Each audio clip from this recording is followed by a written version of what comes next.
famille et moi. Il était toujours heureux, il souriait, il riait, il faisait toujours des blagues.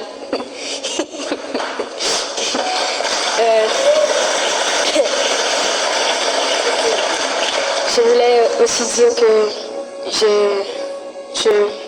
un de mes plans, c'est de faire une fondation au nom de Mika.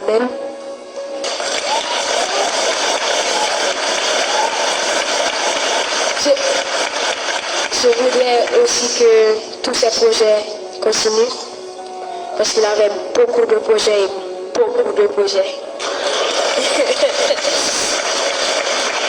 Je me souviens une fois, on était en Haïti ensemble chez ma menine et il a demandé à la servante d'aller acheter du thé pour lui. Et puis la servante est revenue et puis elle a dit pas de thé. Et puis mon papa a dit pas de thé, car on thé.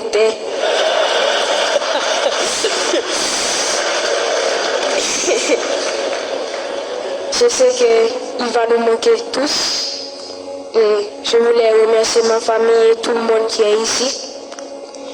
Merci d'être venu pour mon papa. Je vous aime.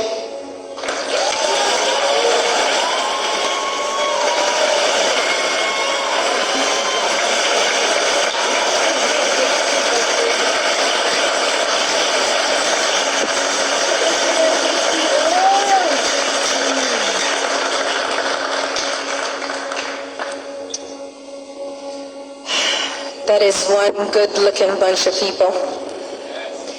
Thank you all so much for coming. Thank you for all the positive energy. Thank you for all the support and all the prayers. If there's one thing Mika and I believe in is positivity and prayers, and that always helps. So I was supposed to write a speech, tell you about my husband, but I think you guys already have an idea of who he was. I can tell you he was full of joy, full of laughter. I can tell you he was a hard worker. He's a dedicated musician, but you guys already knew that.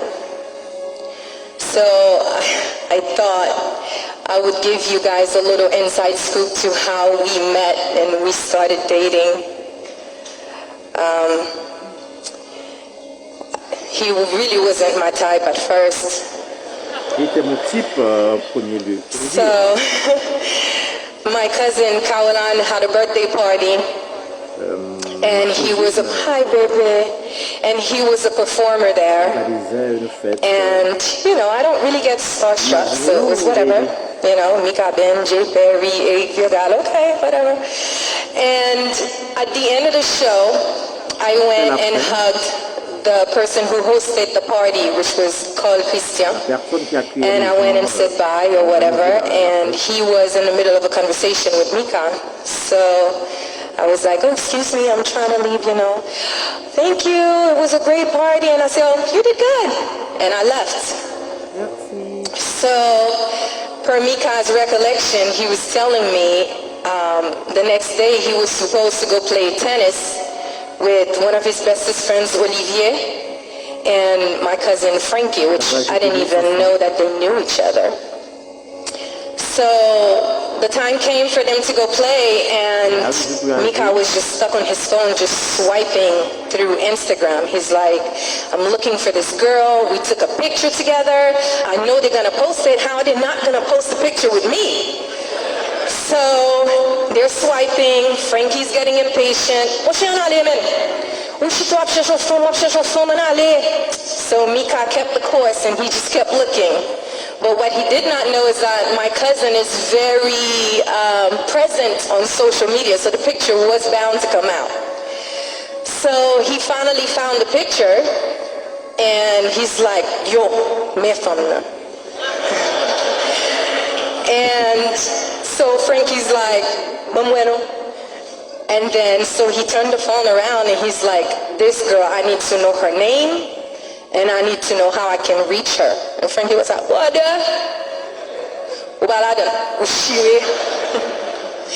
So So Mika was like, yo, is that you? Is that your ex? Like, what's up? He's like, nah, man, that's family. She's too good for you. It's not happening. So in the middle of the conversation, my name came up. So now he had a name. So he was like, okay. So then he called the person who hosted the party. And he said, hey, I'm going to send you a picture. Her name is Vanessa. I think it's Fanfan. Do you know her? Do you have her number? So Carl was like, yeah, I can get you in touch with her. So Carl called me. Hey, I have somebody who wants your number. Can I give it to them? But he doesn't want me to tell you who it is. I was like, hell no. And I was, well, what's the big secret? Why does the person not want me to know who it is? Like, what is that about? That's absolutely not. And so, in my mind, that was that. But I guess Mika just kept on harassing Carl, and Carl kept harassing me. So I got all kinds of bribes.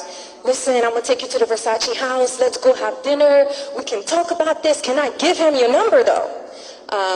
No. So finally I gave in. He suggested we do a group chat on WhatsApp. And he said, you know, if anything, you can just block him if you don't like him. I was like, Christian, if that's going to get you off my back, do the group chat. So he did the group chat. And he said, Vanessa, Mikael, Vanessa. And I was like, well, hello. Mikael, who? Do you have a last name? And he was like, Benjamin. I was like, LOL. I was like, you could have just said so. My attitude would have been the same. So we briefly talked. I was not in a place in my life where I was looking for anything. So even though the conversations were short, hey, how's your day? It's good. What are you doing this week? You coming to Miami? No, not really. You know, he never gave up. So he let a week go by and he'd hit me with a, hey, just thought of you. Are you in Miami? No. Until one day he told me a joke, and honestly, I don't even remember which joke it was. And I was like, oh, you're kind of funny. You can make me laugh.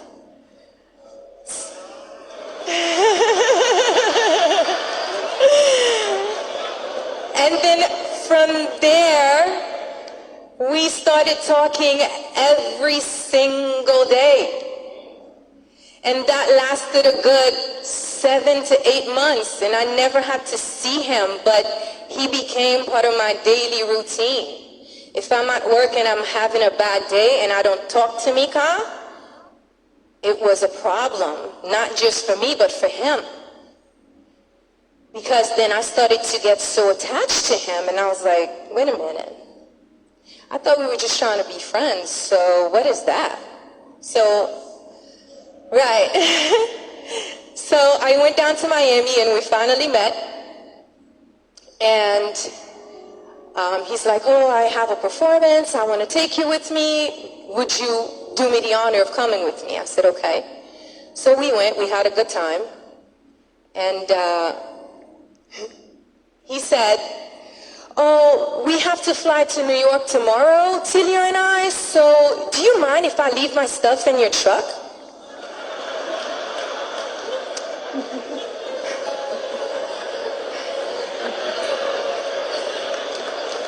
I was like, sure. He's like, it's not that much. I said, yeah, no problem. You know, by the time I like him, you know, I'm feeling him. He's nice. He makes me laugh. And quite frankly, I couldn't go a whole day without talking to him. So they loaded up the truck. And I mean, they loaded up my truck. And a couple things was, I have a Foreigner, guys. The truck was full. So I called him. I said, oh, it was more than a couple things, you know. What if I had to go do something with my truck? Like, you kind of, that's a little sumoon, a little bit. I mean, And he was like, so of course he put it on Cilion's back. But Cilion said, I didn't need to travel with all that if you were going to be here when we come back, so we thought it would be okay. Yeah, and then he said, oh, by the way, my shirt was too sweaty, so it was wet. Do you mind picking it up and doing the laundry?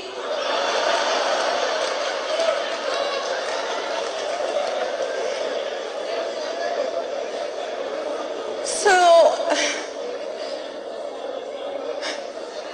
quickly I thought to myself, maybe I'm not that into him. So I went back to my cousin's house, Frankie, and I said, you know, this man had the nerves to ask me to do his laundry. I mean, we had one kiss. And Frankie said, listen, if you want to do his laundry, that's fine, because I'm about to go to laundry. But I can tell you what, you are not washing his underwear with my clothes. So when he came back, I did do the laundry.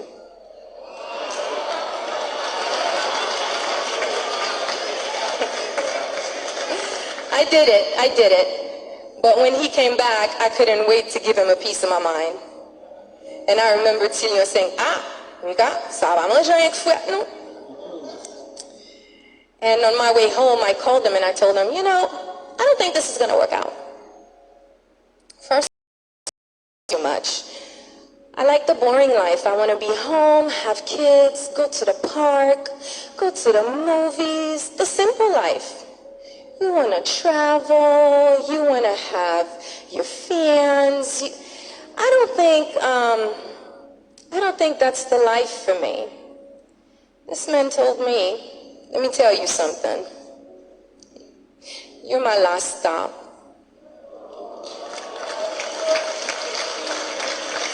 And he said, you seem to have an on-off switch that I don't have.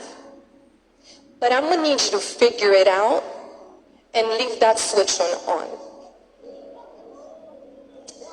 So I stopped talking to him. I thought he was a bit arrogant. So I started dating this other guy. I did. I started dating this other guy for a couple months. And then we kissed. And then I told the guy, I'm sorry, I gotta go.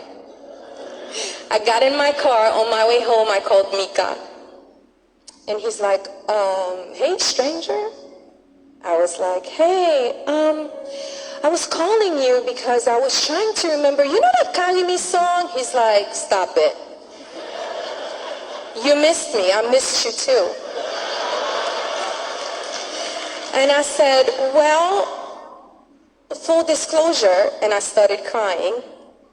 And I said, I called you because I feel like I just cheated on you. I was dating this guy and I kissed him, and then we were about to go to second base, and I was like, what the hell? And then he's like, wait, you kissed him? I was like, I think I just cheated on you. He's like, well, okay, so let's have a real conversation about what you want. And when you figure out what that is, I will be here waiting for you. But I will tell you one thing. A union between me and you would be one that God would be proud of.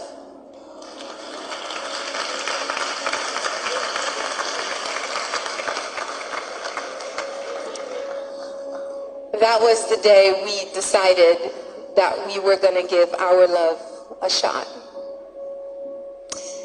And we've been in love ever since.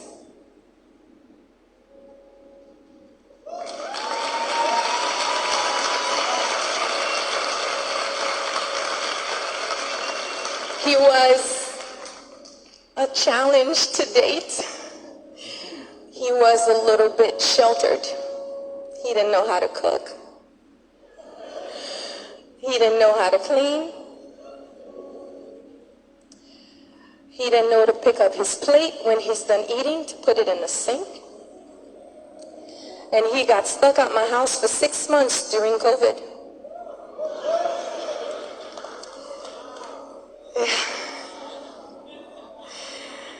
Would you believe by the time we got married, I have not cooked in my house in over a year and a half. I taught Mika how to cook, and he excelled so much at it, I don't even know how to make sauce pois. Mika can make jus blanc, sauce pois, poule, cordon. He can make saumon, and it's not just any kind of salmon. It's salmon avec sauce béchamel avec pommes de terre. Mika knows how to clean. Mika does the laundry. He doesn't fold the clothes or put them in the right place, but he does the laundry. So he is the type of person who, when he really wanted something, he applied himself and he made it happen.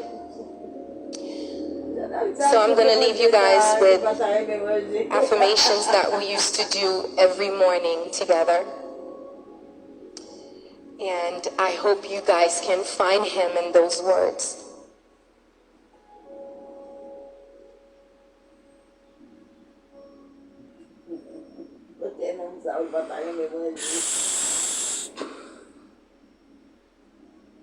She is searching for something. I am a disciple of Jesus Christ, and I am conscious of the lessons he offers me.